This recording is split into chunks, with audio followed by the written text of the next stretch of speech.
CPS tore my family apart, and I've got a trauma broken heart. And the ones I love, they tore them from me, my kids in need. I never thought I could trust again. I felt so alone and broken, and I needed someone to help me heal. Teach me how to love and feel beauty from ashes. There's hope when we come together. We'll raise this family. We'll teach them how to love and how to feel safe again. We'll raise this family.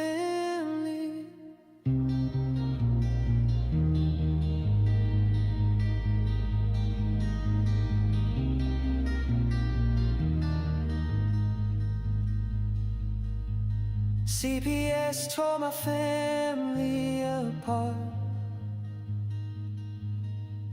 and I've got a trauma broken heart. And the ones I love, they tore them from me, my kids and me.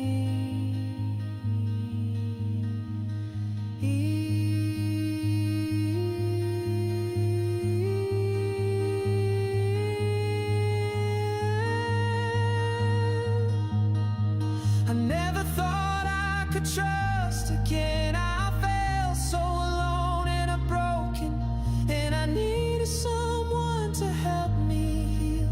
Teach me how to love and feel beauty from ashes. There's hope when we come together. We'll raise this family.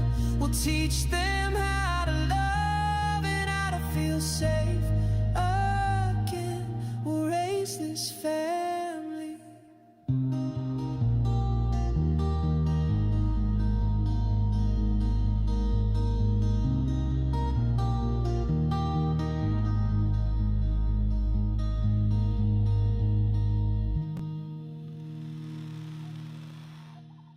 Happy Monday, everybody. Welcome to Beauty and Ashes. How are you all doing this evening? Send me a message and tell me what you've done for yourself this week to further your healing goals and to have self-care. So tonight, I really want to talk a little bit about fear. I've had a few messages from different people telling me that, they're really nervous about filling out these affidavits. They don't know what's going to happen. They don't know, like, they're afraid of retaliation and all of these things. So I just wanted to talk about fear in general because fear is an aspect of trauma. We experience fear when we are being harmed, and we experience fear when we don't know what's coming next. And that is definitely something that we all experience. So what is fear exactly? Fear is a response from our nervous system to a threat. And there's several different ways that you can react. We're all very familiar with the fight or flight concept, right? You're afraid, so you either want to fight or you want to run away. And there's also the other options of freezing or fawning. And freezing is just when your brain just completely shuts down and everything just shuts down and you can't think and you can't react and you don't know what to do. It's kind of the deer in the headlights. And that's how I remember freeze and fawn, because fawn is a baby deer and freezing like a deer in the headlights, right? That's how I remember that one. And then fawning is really trying to please the people around you in order to get a better outcome or to not be harmed again. And all of these are very reasonable, normal responses to being harmed. These are all very reasonable and normal responses coming from people who have been through a CPS case. CPS really does use coercive abuse and control on families, on parents, and on children. And so going through these cases can be extremely traumatic. And because of that, you end up coming out with some forms of PTSD, whether it's just pure PTSD or CPTSD. And that's something that we all experience. And along with that comes the fear of what the future might look like, fear of them coming back, especially if you've gotten your kids back. There can be a lot of fear of them coming back. There can be fear of court appearances. I hated going to court. That was very, very hard for me to go to court because you just never know what was going to happen in court. You didn't know what they were going to say, what story they're going to come up with next, or how they were going to use your words to twist a knife into your back. And so there was a lot of fear surrounding that. And there can also be a lot of fear surrounding law enforcement. If you had to deal with law enforcement at all during your case, there can be a lot of fear around all of that. And so a lot of that I know is carrying over into the situation where we're asking for witness statements and for you to fill out these affidavits. Now, I am not going to downplay the fact that this is a very scary thing. This case is huge. It's got the potential for a really big impact, and I can understand where you are coming from if it's something that you are really nervous and afraid about, and that's completely valid, and that's not something I'm ever going to judge you for or downplay. But I want to just talk about, okay, well, how are some of the ways that we can overcome that fear, and how can we work through that? So, hi, Texas family. Hi, Debbie. So good to see you. Say hi to Chris for me too. So anyway, just, that nervousness that you guys are feeling over filling out these affidavits and turning them in and not knowing what's coming next is perfectly reasonable, and it's completely valid.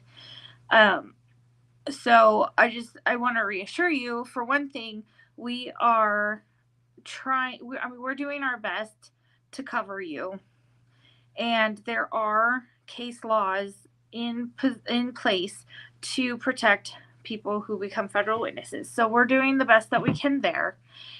But also some of it is something you're going to have to work through for yourself. I mean, like, you have to decide if this is something that is worth it to you. But I mean, again, nobody's going to judge you for not doing it and for having the fear around it. So that's just something I kind of wanted to put out there for you, and let you know that your feelings are valid. You're welcome to reach out and we can talk it through, or however you guys want to do that. So one of my husband's favorite sayings is, pain is just fear leaving the body. And in a sense, a lot of fear comes from either the fear of pain, whether it's emotional or it's physical, or sometimes even like the fear of possible death. But those are things that, like, everybody has to face at some point. And I'm sorry that these are the circumstances under which a lot of us have to face these fears and things. But also, I mean, I have seen so much strength in each and every one of you, and your willingness to stand up and to help fight back. And I think that is an amazing thing. So, Texas family, say, sorry, I have a teenager with an intellectual disability and physical disability. Can I connect with someone, please? I'm not entirely sure what you want to connect with somebody for. I do have children with disabilities. I have spectrum children, and I have a son with a medical disability, but I'm not sure what help you're looking for there. Hi, Daniel. Oh, I'm glad you popped in. I am happy to see you. So anyway, we were just kind of talking a little bit about fear and the fear surrounding possibly becoming a federal witness. And again, we've done our best to kind of cover y'all and some of it is definitely up to you. I mean, we can't do everything, obviously. So, but the opposite of fear is courage. And I've seen so many of you have courage and strength in being able to fight off your nerves and your fear in this. And I mean, just like, that's awesome. I'm really, really, really proud of y'all. And for those of you who are still kind of sitting on the fence and not sure, that's okay. There's not any pressure here from any of us. This is entirely your decision, and this is entirely up to you what you want to do. So, you guys tell me some of the things that you have been doing for yourself this week to heal and to kind of work through some of your traumas and take care of yourselves. What are some of the things you guys have been doing? Hello, Chris. Welcome. So this week I had to finish moving out of the house that I was moving out of, and that's a lot of work and it's really overwhelming. And I did not take as much time for myself as I should.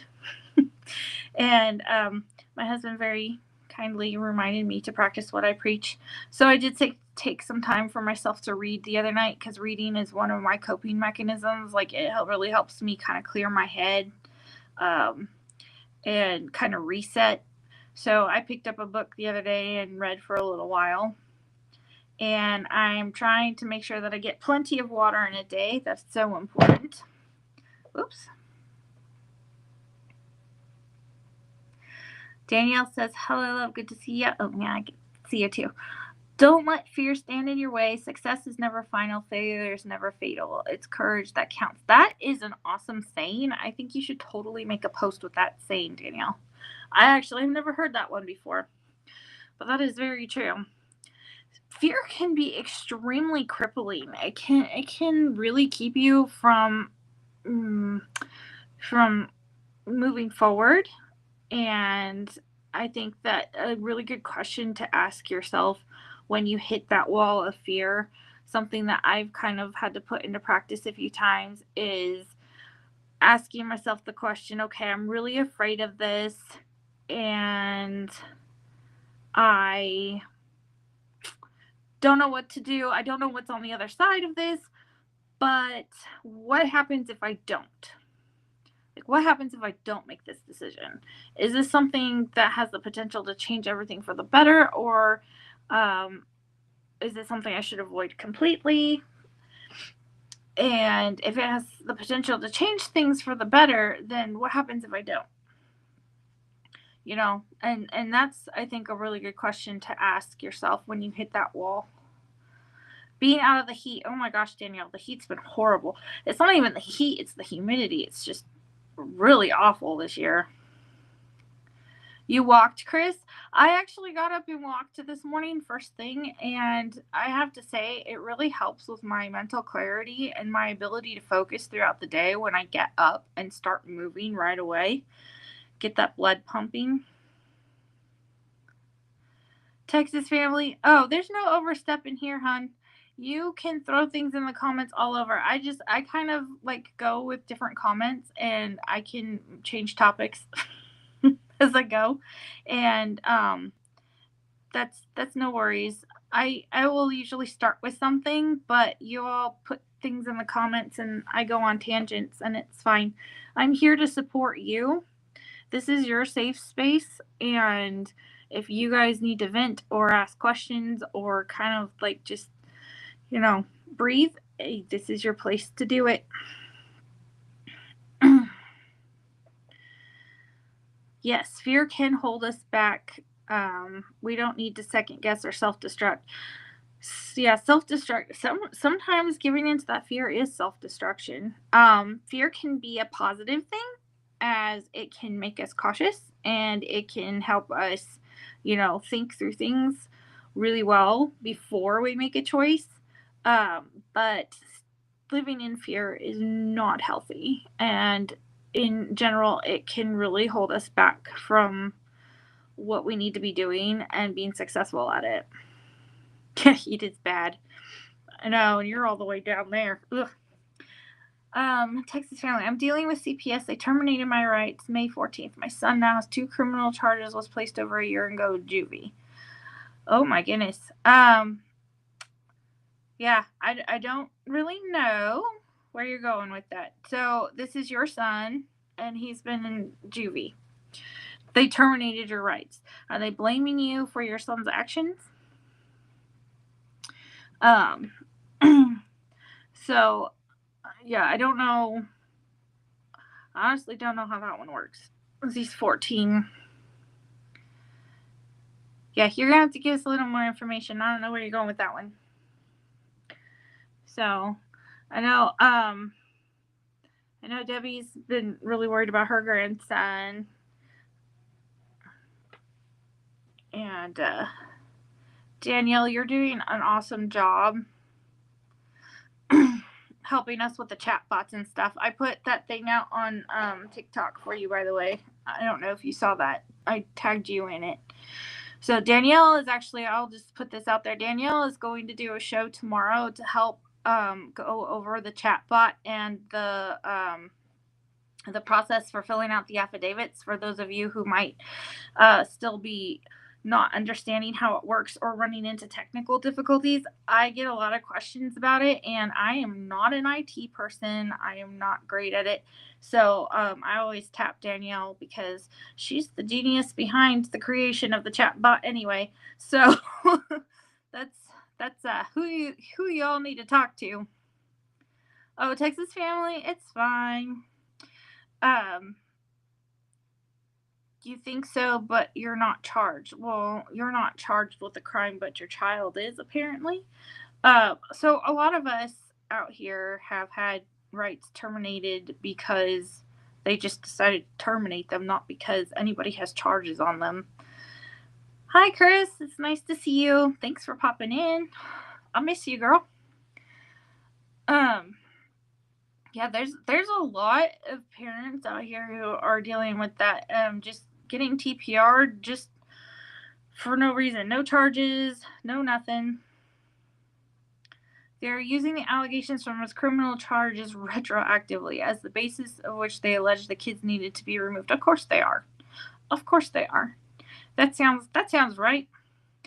Danielle's squirrely thing. Yes, Danielle is affectionately known as our squirrel.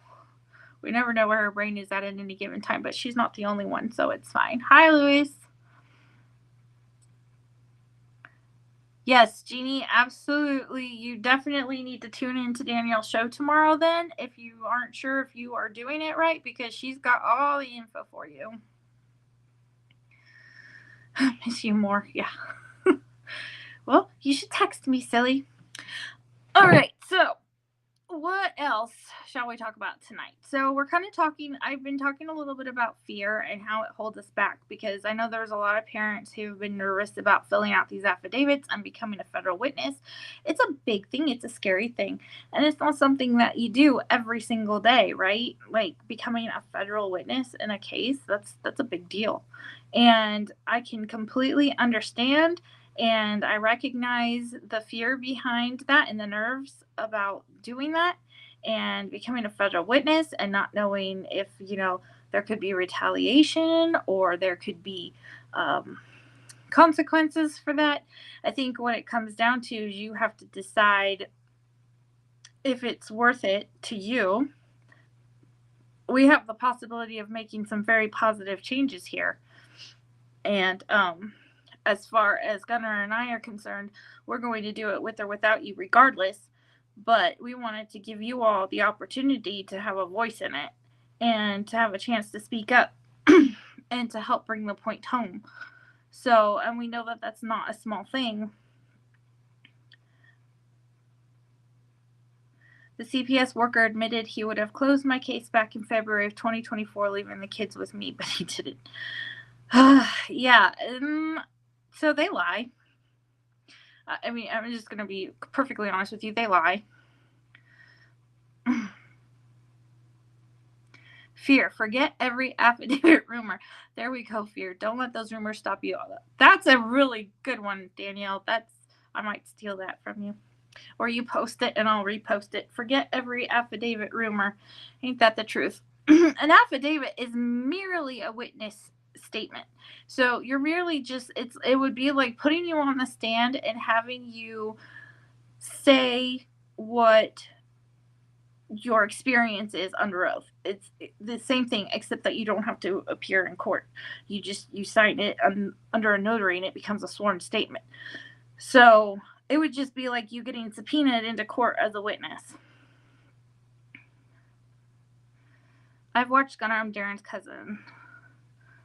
I did the affidavit. My wife and I have been fighting for our daughter for 20 years. Oh my goodness, Louise. 20 years? That's horrible. You're Darren's cousin? Oh, that's funny. I did not know that. Well, that's cool. Happy to meet the family.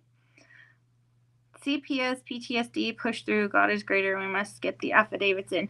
So, yeah. And you all are dealing with a form of PTSD. I guarantee it. Because they do not handle things well. They are not kind. They are not understanding. They are not even reasonable. And classic mommy, maybe we need to put that in the, what is the book called for diagnosis? Now I don't remember, but CPS, PTSD, I almost feel like that could be a diagnosis in itself, right? For all the trauma they put us through.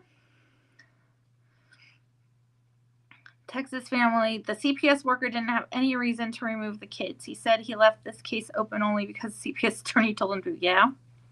Yeah.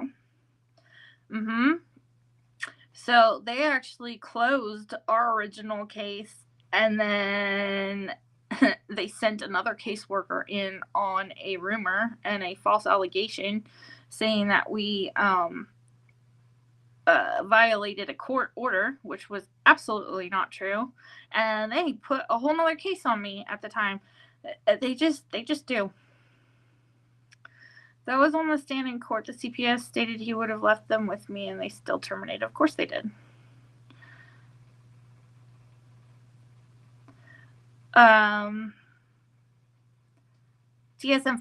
Yes, thank you, Classic Mommy. See, I knew it was in there. I have been having a terrible dissociation day, by the way, people. Like, you could even ask Gunnar today. My mind just stopped, full stop on a word today, and I could not get it. And I think it didn't come to me until hours later. And that is one of the trauma issues that I deal with personally. Is I deal with a lot of disconnection to words, and I think it's just because I'm a really wordy person. Like, I read all the time and I write and I love words, and some days it just disconnect, gone, don't have a clue where it went.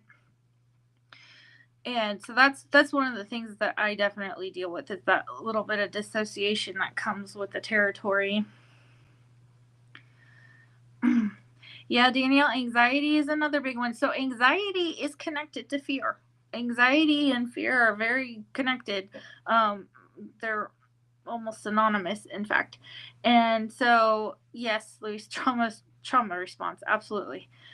So the anxiety and the fear. So that's connected to your body too. And I like to talk about how, our bodies, our physical and our mental and our spiritual are all interconnected.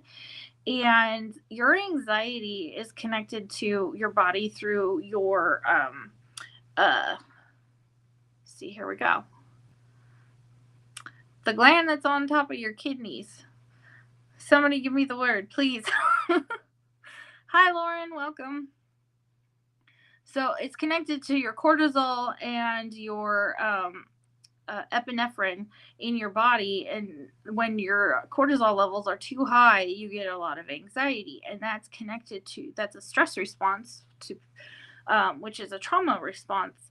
But sometimes you get stuck in that trauma cycle and your cortisol just won't, like, your body just won't get rid of it, and it becomes a problem, and then you're just always anxious all the time. And that's adrenals. Please, thank you. I appreciate that. See, this is not just my show. You all are here to help me as much as I'm here to help you. Thank you.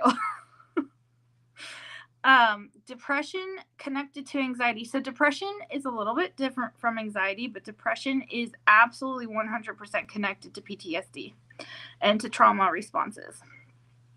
So that is perfectly normal to feel a little bit depressed when you're going through these things. And we need a life coaching practice for CPS parent victims. Well, yeah, I don't know, Classic Mommy. That might actually be helpful. I know there's some of us out here trying. So depression, yes, absolutely. Depression, anxiety, fear, the need to like sleep more because you're always tired because your cortisol is too high all the time. Depression, feeling numb, all of these things are absolutely normal and valid. And I am not surprised that y'all are experiencing these things. So we are hoping and we are looking forward to reunification soon for a lot of you. And this is why I'm encouraging you, like, identify these things now and start working through them now. It's not going to be an overnight thing. It's not going to be something you're going to work through within a day or two. It can take years. And that is, so if someone has anxiety mixed with depression, all because of CPS, could it be labeled as PTSD? Sure, Lauren.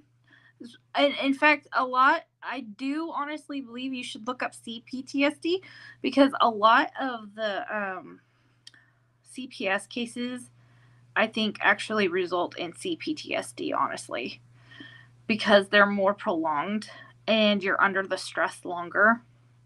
And that's something that you could look into. And that's perfectly reasonable. Hi, Tracy. Welcome.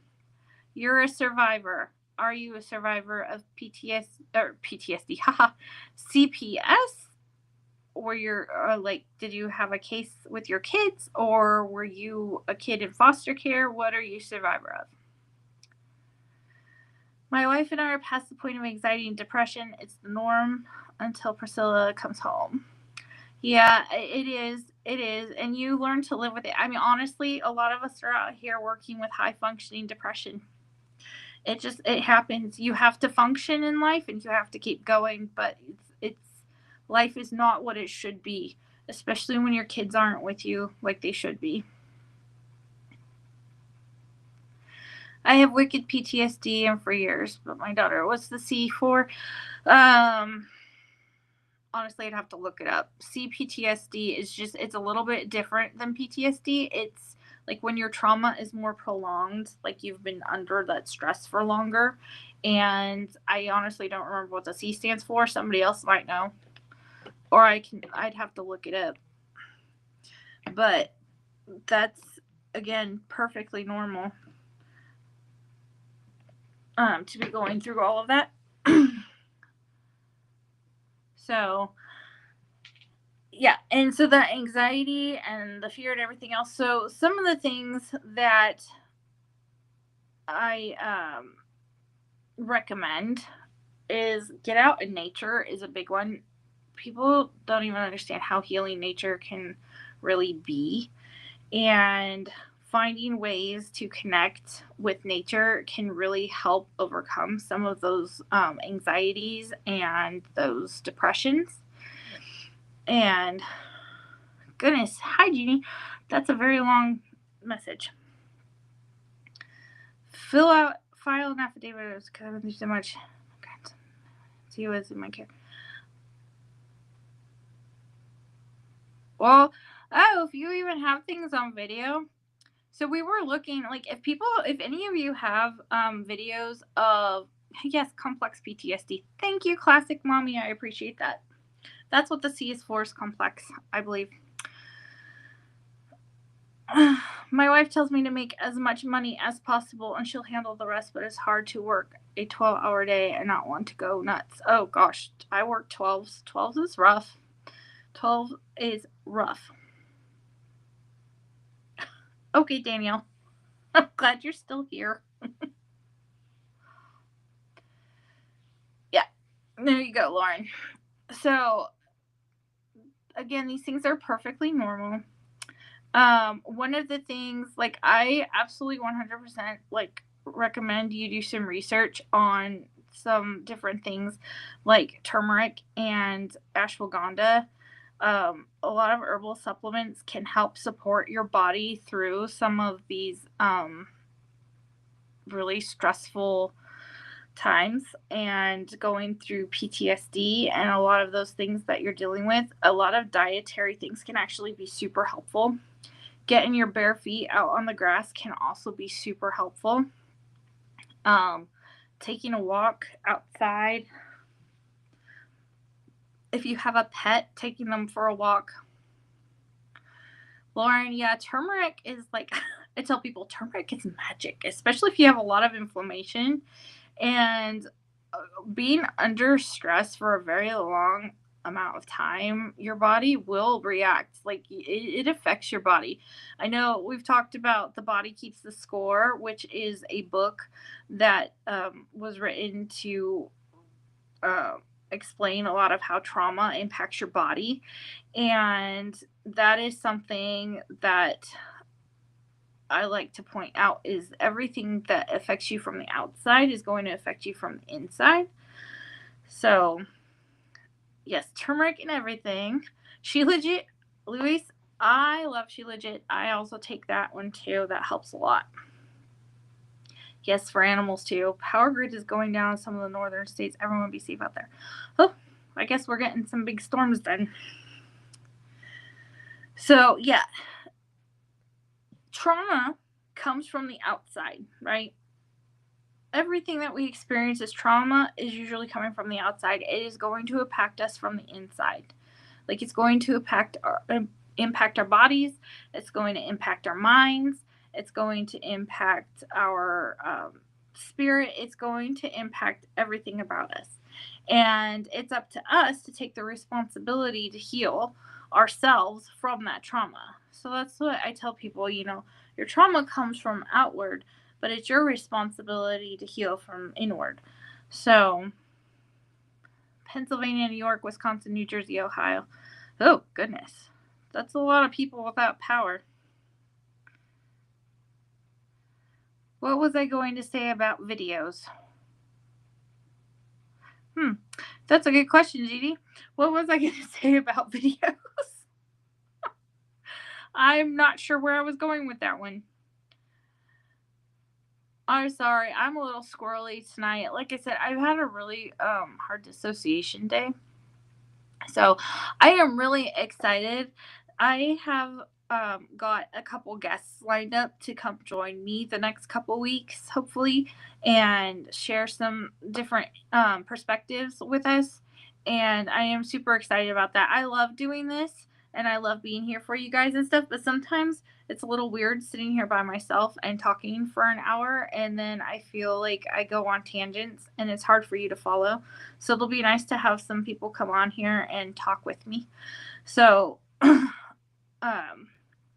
I'm sorry if I get kind of distracted and lost. I was saying I had a video of my grandson where he seems to be brainwashed. Oh, so videos. So what I was going to say was that if you guys have any sort of video footage of CPS coercing or forcing their way into your homes, I know Gunnar was asking for those videos if you are willing to share them so that we could add them to the evidence that we already have going into court. I believe that was the only ones that he wanted, but I was just going to put that out there because you said something about videos and it made me think of it.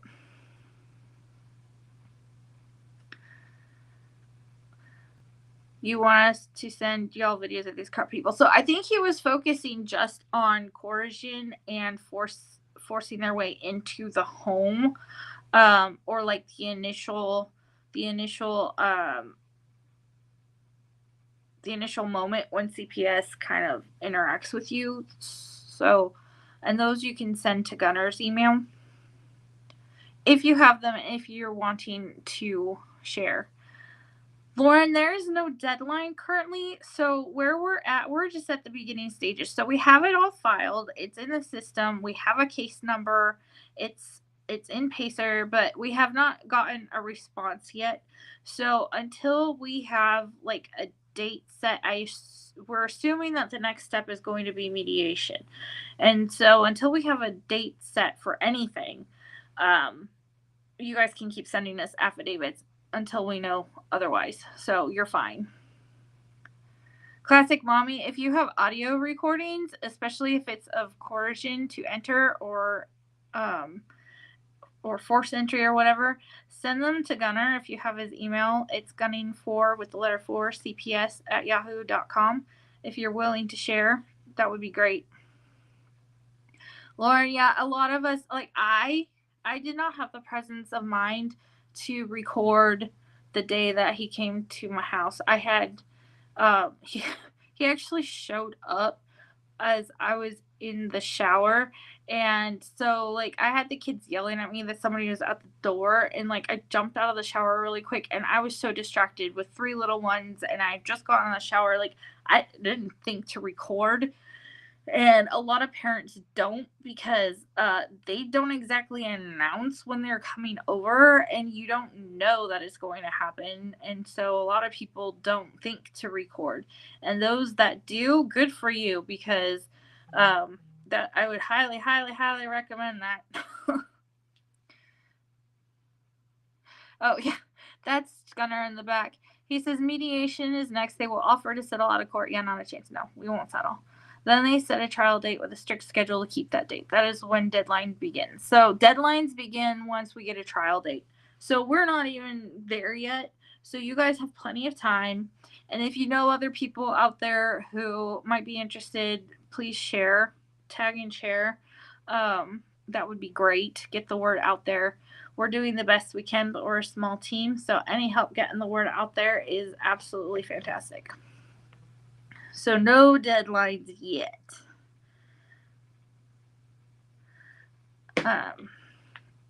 So, yep, that's good.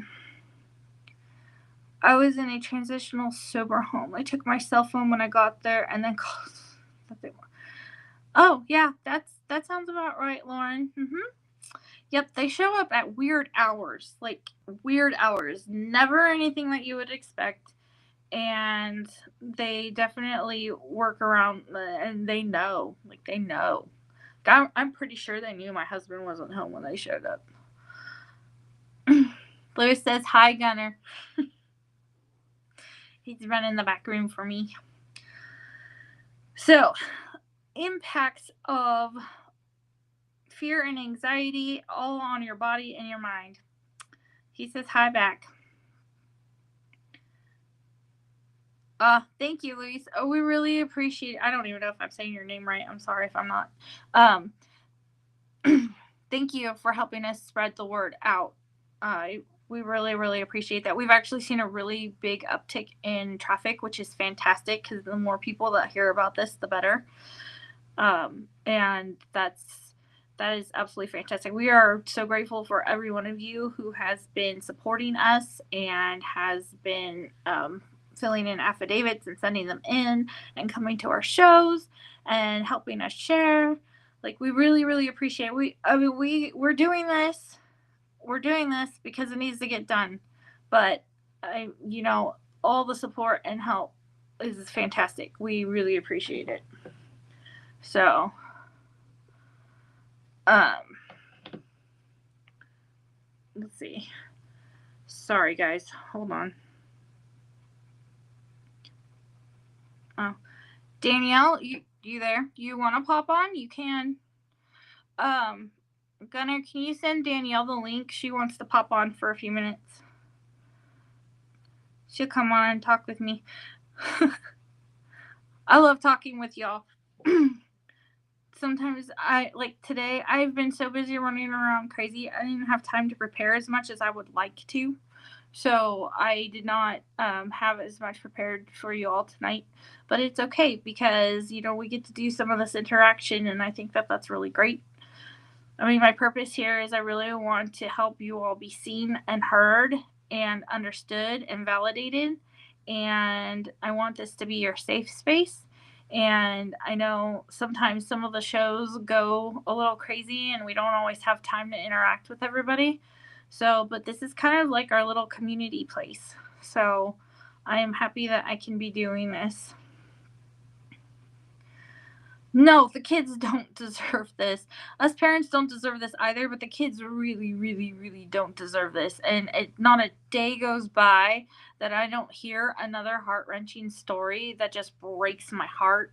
And lately, I've had a lot of former foster youth who had their kids taken as well reach out, and that just kills me, absolutely kills me. Like, you took them from their parents, whether for good reasons or bad, you threw them in the system, then they had to age out, and then they have their own families now, and they're trying to build a life out of the wreckage you made of it, and then you're going to come in and you're going to wreck it all over again.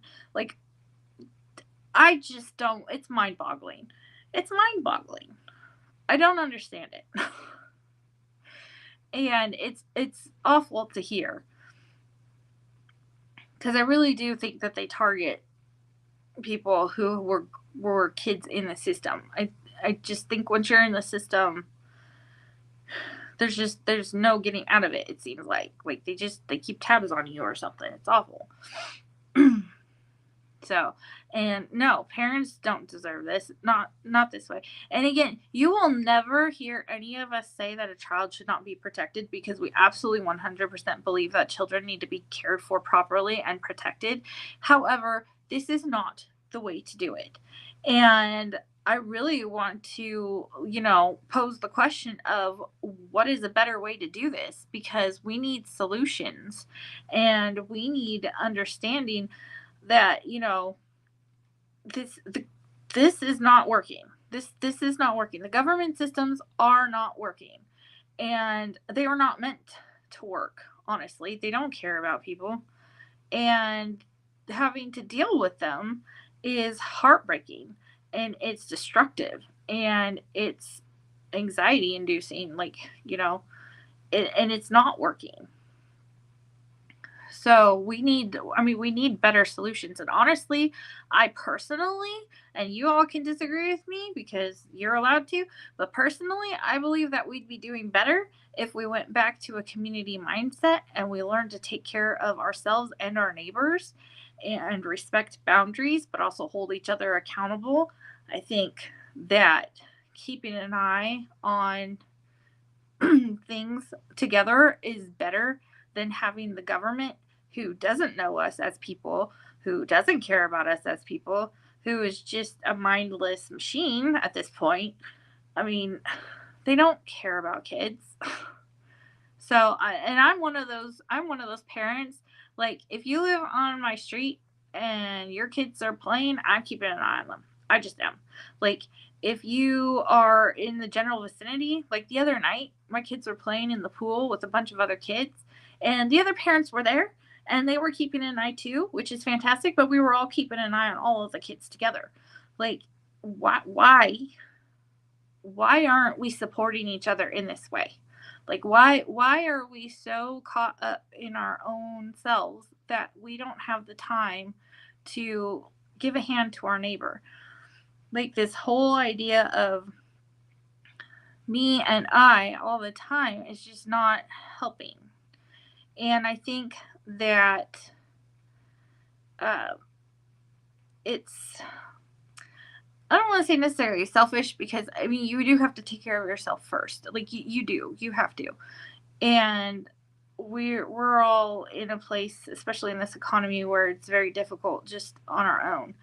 But at the same time, every choice I make affects all the people closest to me, whether I wanted to or not. Every choice I make is going to affect my children. Every choice I make is going to affect my parents. Every choice I make is going to affect my husband. Every choice you make is going to affect the people around you. So I don't understand why we aren't having more of a community mindset where, we're making choices to benefit each other as well as ourselves. Luis, we do pay them, but we also don't pay them. So it's a really, really hard thing with because they are our representatives. They are elected representatives. They're supposed to represent us. And quite frankly, even CPS is not even an elected representative. They are an appointed. They're appointed and hired by the state. So we're not even electing them. The state is hiring them and appointing them. And I don't really think we asked for that. But it's happening. And it's not helpful. So in a sense, yeah, we do pay them, but also we didn't choose them. So yes, through taxes. No, you're absolutely right. Not only through taxes, but through our Social Security. So all the money you pay into Social Security because they're getting funding through Social Security, yes, we are absolutely paying them. You're not wrong as far as that goes. But willfully paying them might be another matter entirely. Your daughter is all around declining health, hygiene, attitude, school grades. She's been tortured for 2.5 years now.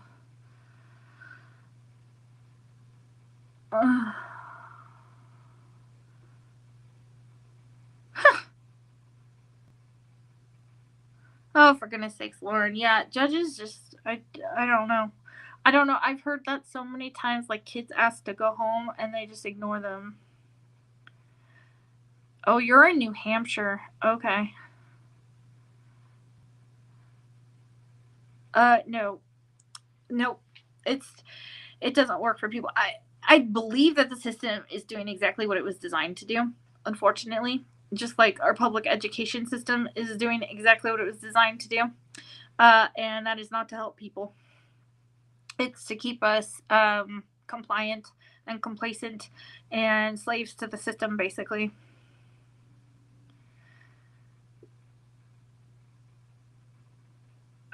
Once the affidavit is done, then get it notarized. Yep, notarized. Then email to Gunner. Yep. Then, yes, there will be a letter. So the letter is finished being written, but he and I live in completely different places, locations. So when we can get back together in the same place again, we are going to go take it and get it notarized and signed. And then once that's done, he will email it to you once your affidavit is there. So if you've already filled in your affidavit, he saved your email and everything else, and he will send it to you. Make a copy for yourself and then file the original with the court. That is a Gunner question. Babe, if you see this comment from Jeannie, can you just give a quick answer in the comments, please? Do they keep a copy and then file the original in court? Is that correct? He went over some of that in the show last night. Yes, Lauren, I know. It's unfortunate. Honestly, all of our systems are interconnected. They really are, because you have CPS here, right? And then you have all of their little nonprofits around them. So, like their CACs and their parenting classes that are usually taught by people who aren't parents. Go figure. And all of their therapies and their visitations and everything else. And then beyond that, you have all of our other systems, and you have our education system, our school systems, you have our medical systems, you have our law enforcement systems, you have our first responder systems, and every single one of those people are mandated reporters.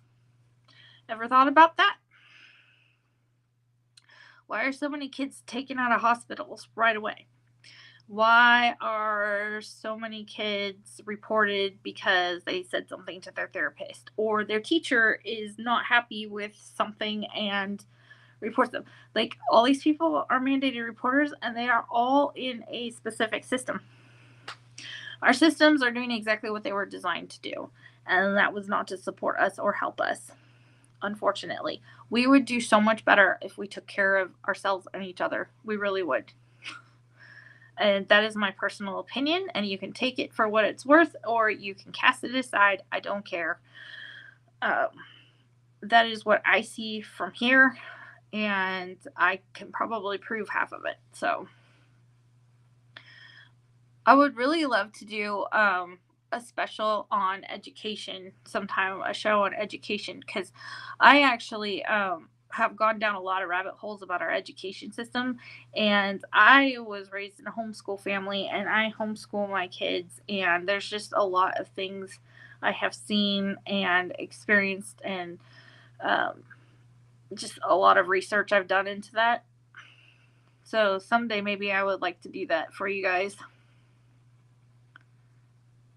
Yeah, no, I'm 100% certain actually that our caseworker has never had children. I mean, he was kind of young, and I'm pretty sure the second one never had kids either.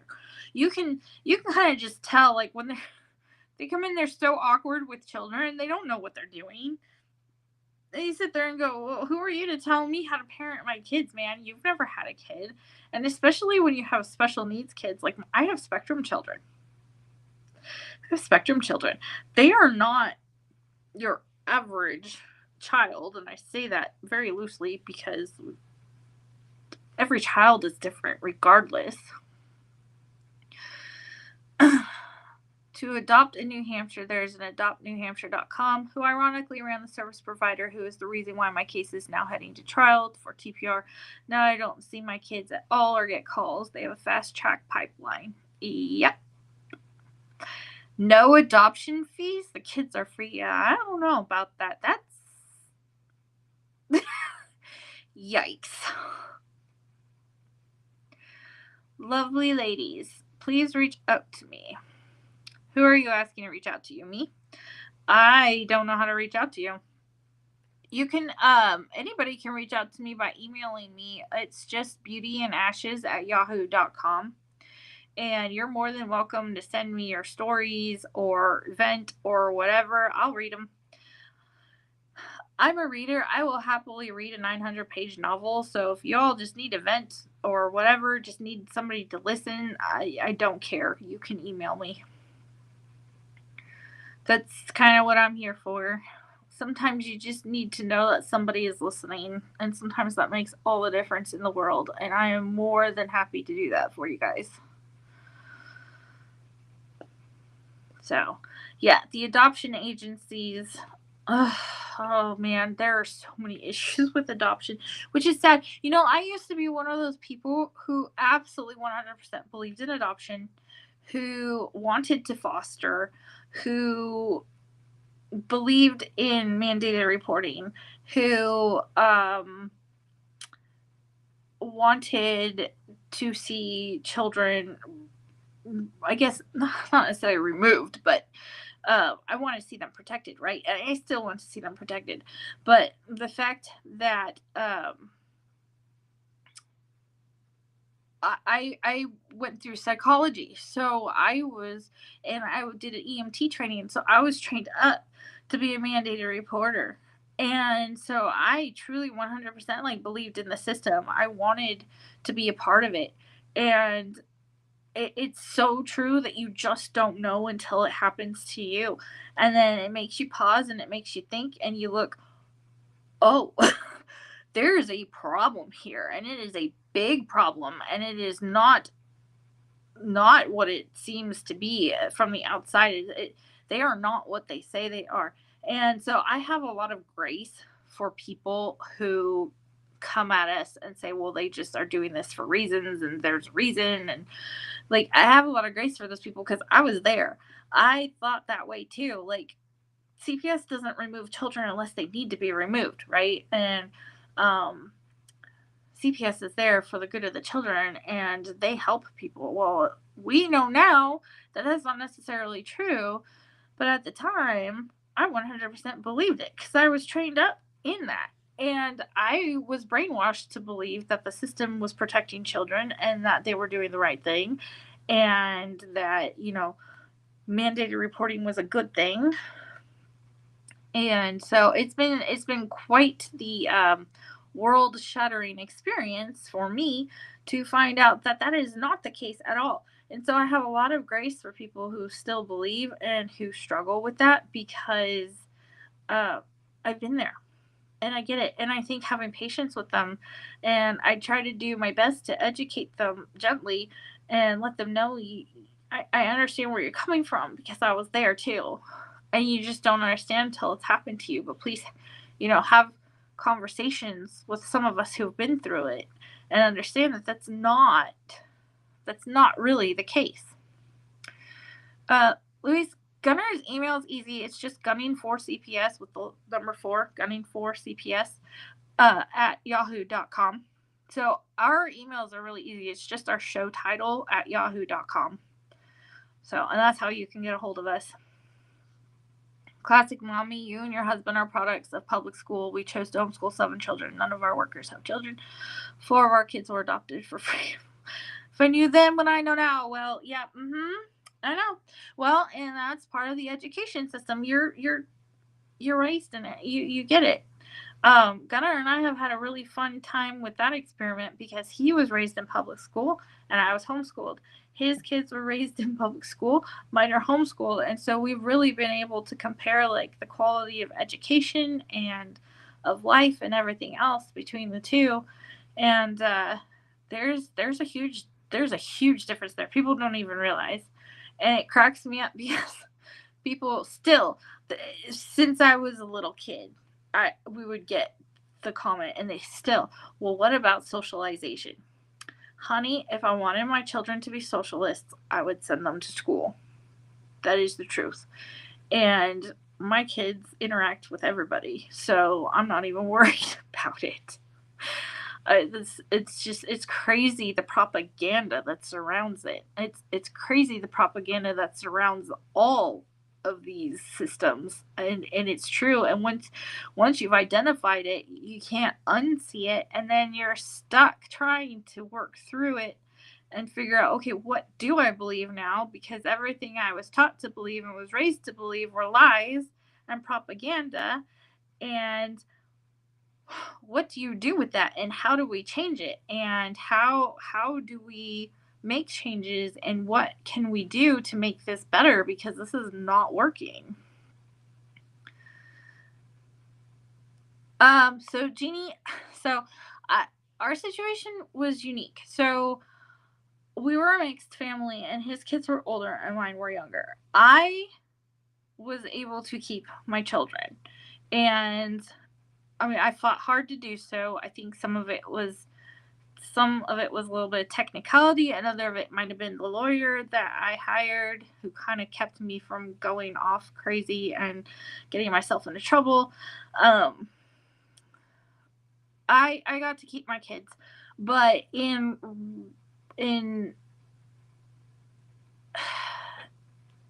I had to give up my husband.